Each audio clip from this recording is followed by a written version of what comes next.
So I don't know. So in our second meeting, I had this sentence like from the project. As strangers, how do we work together with what we do not know for a hopeful and better tomorrow? I think for myself, for my work, it's very much connected. But then, as I told in the first meeting also, that I work on the level of images and I want to change the images and the power of images and who makes the images of the other. Why I want to change the images, because I want, of course, a better tomorrow or a more equal tomorrow. And then I read also in your text that your work is also a lot linked to spirituality. I think I read somewhere like that that like all is one or something like that when you are spiritual. Yeah. Yeah. So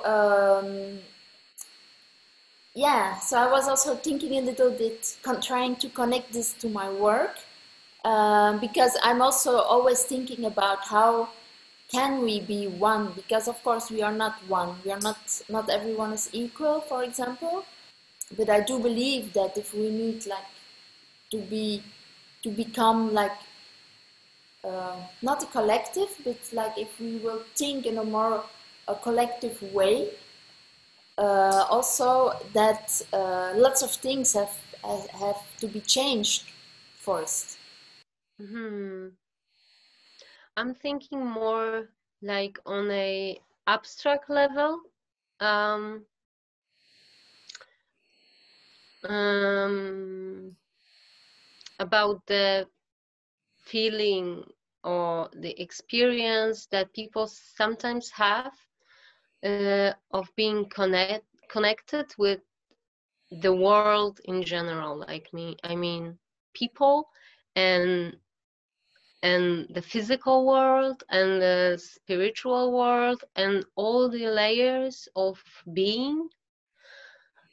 And that, for me, overrules everything else. We are connected on much higher levels than social layer, which means for me social and political, which are also very important things for me. As an artist, I feel that it's more about this higher level of connection.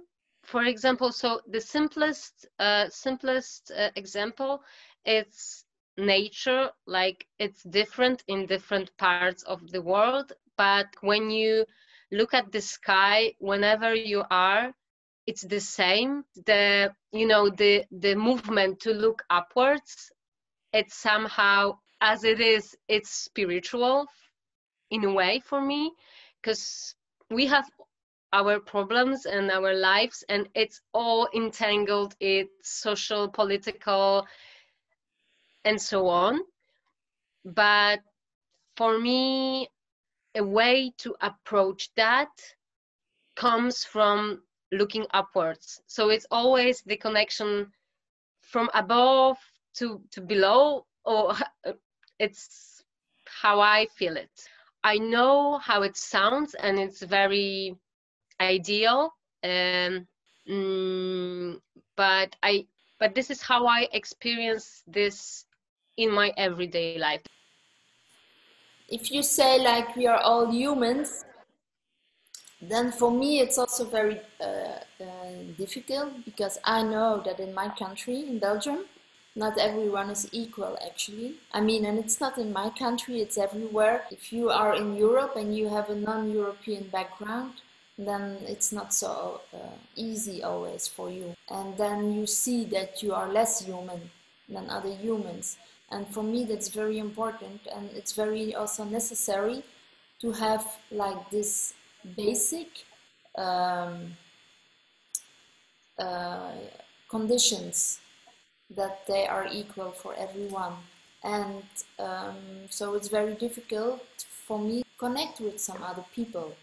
who are not dealing with the same problems as I do. Sometimes it makes the connection, the discussions, the communication difficult.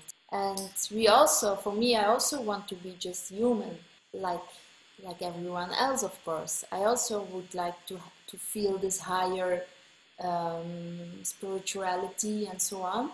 But it's more difficult, I think, for lots of people when you are excluded all the time. Like, because you were also mentioning nature, and yes, it's true that nature can teach us also lots of things. We can learn from nature.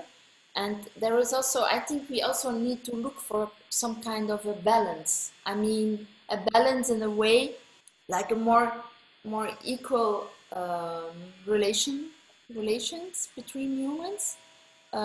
Because nature is also always trying to strive to have this balance, actually. But we people, we don't have it because we have too many power relationships. And this is why we don't have this kind of balance, because there is always a part that has more power than others, and this is why there will never be a balance. One of my projects is like that. Like, I work on archive also for one of my works, and I see that the balance between archive of women and archive of men is really not the same. You have much more archive from men. What maybe for me I was thinking about what can we learn from nature, and I do think this also connects to your work. I found also that we both actually use found footage, if I would say, found objects, or like for me, I work a lot with found footage, so I use other materials, I mean film or pictures, or and even sometimes objects, but mostly film, video, songs. But a lot of it is found footage, and actually you also do the same. You also use found footage, as I would say it, in a maybe wrong way, but that you things that you found in nature or things from nature. Like with this found object, sometimes I make a story about it, like I found it here or there, and it was, I don't know, pretty or whatever. It's actually whatever, because I was thinking why I choose this object. I came to the realization that it's not that important, this particular object. It could have been any other object. I take this stone, this small rock, and I analyze it. I meditate on it. I, make a new object based on this. So I focus like for a year on 2 years on this one rock. It doesn't make any difference. I can focus on something very different, because it's like in hologram. Do you know the idea of hologram? So each cell, I mean, each point has the information about the whole picture. So that's how it is for me with this object. So, and that's why I think that the smallest object, most random object, can give me the information about, I mean, can be this thing that can be for me the reason to think about everything else. In religions, for example, the most known religions, there is always the idea of being connected somehow in the roots, in the basics of the belief. And I think that has something to do with, I mean, because it's there always, and it always was a part of our belief and our identity. About what you were saying, I totally agree with everything that you say about the inequality. And because I'm a person from a very small village, and it was really, I mean, difficult for me to get what I am, I mean, to be here. And also I'm a woman, and I work with wood. I'm sort of like a carpenter as well, and it's not common in Poland at all, I mean, in the world as well. I have to face it every day. Like, I'm in the studio now, surrounded with other studios, and all of them are men, and I'm the only woman. For me, it's like everyday struggles. I feel it every day, but I I think I have my power from connecting to something higher than just this. Because if I was thinking about only this as a problem and trying to solve it, that would be very hard for me and difficult and very angry fight. And I don't want to go there. I do understand you. I choose actually the difficult way. I mean the angry way, as you mentioned it, and I do understand that it's not nice. And for me, it's also even this thing like should I or should I not is an everyday struggle, because every day I want to say, oh no, I want to stop. I want to do something completely different. As an artist, I mean, I don't want to work on those topics, racism and so on.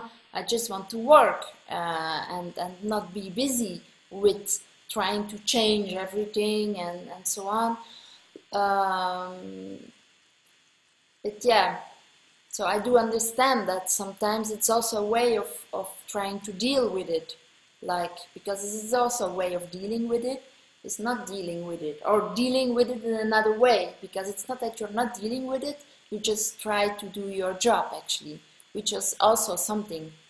And for me, because sometimes when I teach, for example, there are students who come to talk to me, and some, like, for example, art students of color, and then I always tell also when it's about racism or about being a person of color in the art, or being a woman in the art, that it's also very important that women or people of color just do their job, and they don't need to be political or social or whatever. Because just doing your job is already something political itself, like being a artist carpenter, for example. It's already something, because it's a man's world. We have sometimes this thing that women should be more political because of the discriminations they are still dealing with, and people of color too, but I think it's not necessary. I think it's maybe sometimes more political to do something very how do you say it, like very, very specific, like a domain where women were always excluded, or people of color. Yeah. Then it's sometimes enough just to do this, because people are doing it, like female carpenters, they exist for always, but they were not in the center of this world because it was for men. So they were excluded all the time, and they could not develop themselves and so on. Sometimes they had to stop or whatever. But it's not that there was someone who's the first one, but I think it's still important just to do the job, and that's also kind of showing that you are here, and at the end there are more women and more people of color doing it, and then this is also a change.